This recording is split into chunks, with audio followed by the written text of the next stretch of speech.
necessary is understanding the Spanish language in Parang, particularly in the context of one Parang, particularly in the context of when we present ourselves for competition. Is it necessary for us to understand the Spanish language when we sing in it? Yes, I think as performers, because you're communicating something and the language has meaning, if it was just a hodgepodge of nothing, of any kind of rubbish, it didn't matter. But because it is because it is a language which and there's meaning conveyed, I think the performers must understand. At least if they don't understand every phrase perfectly, at least they can understand what the message is. Yes. They can understand the message, so they can convey the message. Right. They can convey the tone, the meaning, the spirit of the message, so that even though their audience might not even understand everything, they will be conveying a feeling, which would be at least because they never know in that audience who knows Spanish perfectly, because it is a language of communication. How were you able to contribute to our band's compositions? Because as you know, we have done our own collection of music. But when we send our music to you, what is the response or what do you see when we bring it to you? Well, when you bring something to me and I'm reading it, of course I'm reading it. It has to flow because it is it's rhyme, it's poetry. It's not prose, if it is prose, it's prose, but it's not prose, it goes in and there's a certain form that you will hear in an aguinaldo as opposed to if it is a ensaladilla or something different, So I'm listening to that, and if I'm not hearing it in the rhythm, I realize that you have to change, and I can tell right away what has to be changed from line to line. Yes. At the heart of Parang, we find the Spanish language. The Spanish language is at the heart of Parang.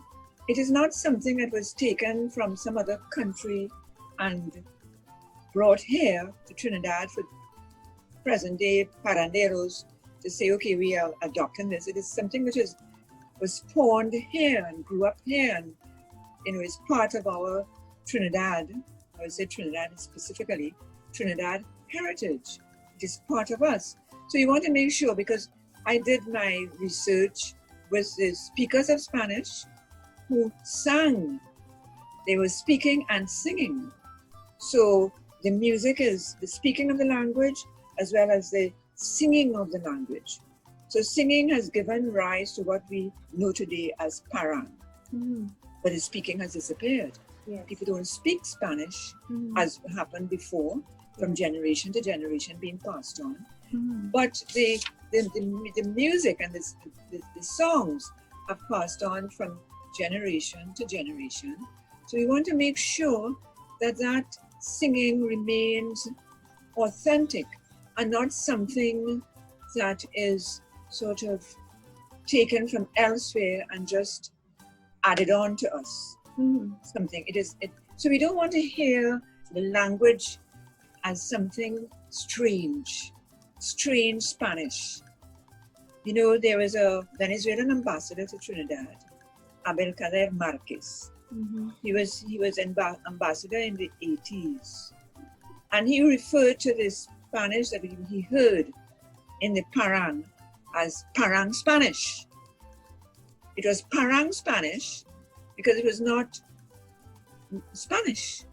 It was a Parang. A Spanish was out of the Trinidad Parang. But if you heard the singers of Parang in the 1950s and 60s and those who were speakers of Spanish, those people that I did research with, who were the Cocopayos, in other words, he would not have said, oh, that was Parang Spanish. Yeah. He just say it is, they're singing Parang, or they're singing aguinaldos and they're singing.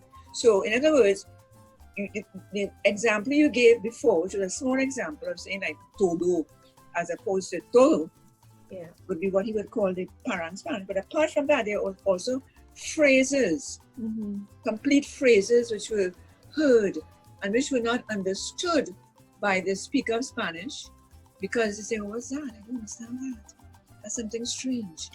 And this is where I myself have tried to ensure that what is written by composers of new songs in the Los Parranderos de UWI and others, that it is really Spanish. Mm-hmm. Yeah. Now, we know that you don't have to remain in the past and sing everything that was done in the past exactly the same way. Yes.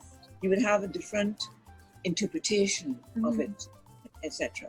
You'd want to compose new songs. Yes. But if you're composing a new song in Spanish, it has to be Spanish. Yes. You know? So I've assisted some of your composers with that, and they have done very well, and they have moved away in many instances from the traditional form. Yes. And I have no problem with that. And it's been beautiful compositions and so on. And well, that's great.